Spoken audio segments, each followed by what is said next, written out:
If you played games like iDigIt, Motherload or SteamWorld Dig, you'll quickly get a grasp of what's going on here. The player starts off underpowered and with a monumental task ahead of them.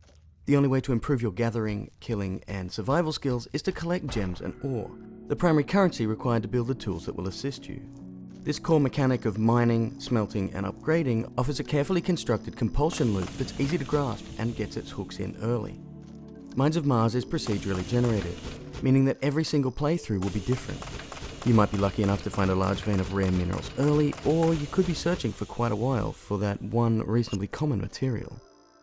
While the layout of the maps is different every time you start a new game, a few common elements must always exist, mostly pertaining to story progression.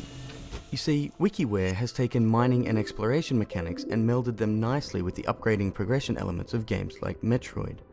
From the protective suit you're wearing to the thermal dissipators that allow for deeper exploration, every item can be upgraded.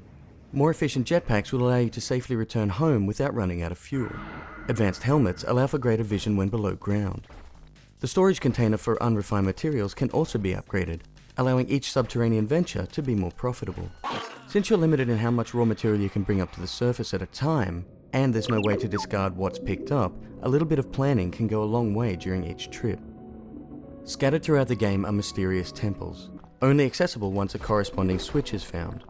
Each maze-like temple contains traps, monsters, and most notably, an ancient hulking beast. These are no cakewalk and can easily dispatch even a seasoned player. The benefit to taking these out, however, is access to additional loot like rare minerals or weapon upgrades, and an unusual relic fragment, which is vital to the overarching storyline.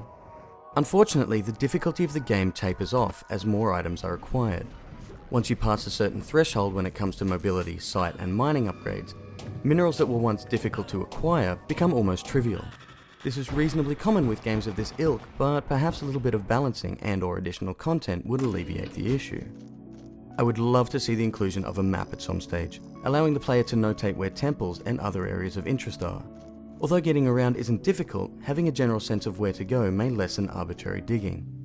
Having organic obstacles to overcome, like pools of lava for example, would give players an even greater sense of tension and would allow the developers to come up with some creative additional content.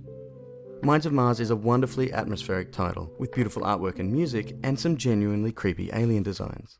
The developer has assured me that MFI controller support is a very high priority, with iCloud saves possibly coming into play at a later stage. There's plenty of highly addictive, entertaining gameplay on offer here. If you're a fan of exploration, discovery, science fiction, mining, upgrading, or shooting stuff, definitely check this one out. Thank you for joining me today. My name's Alex, and you're awesome.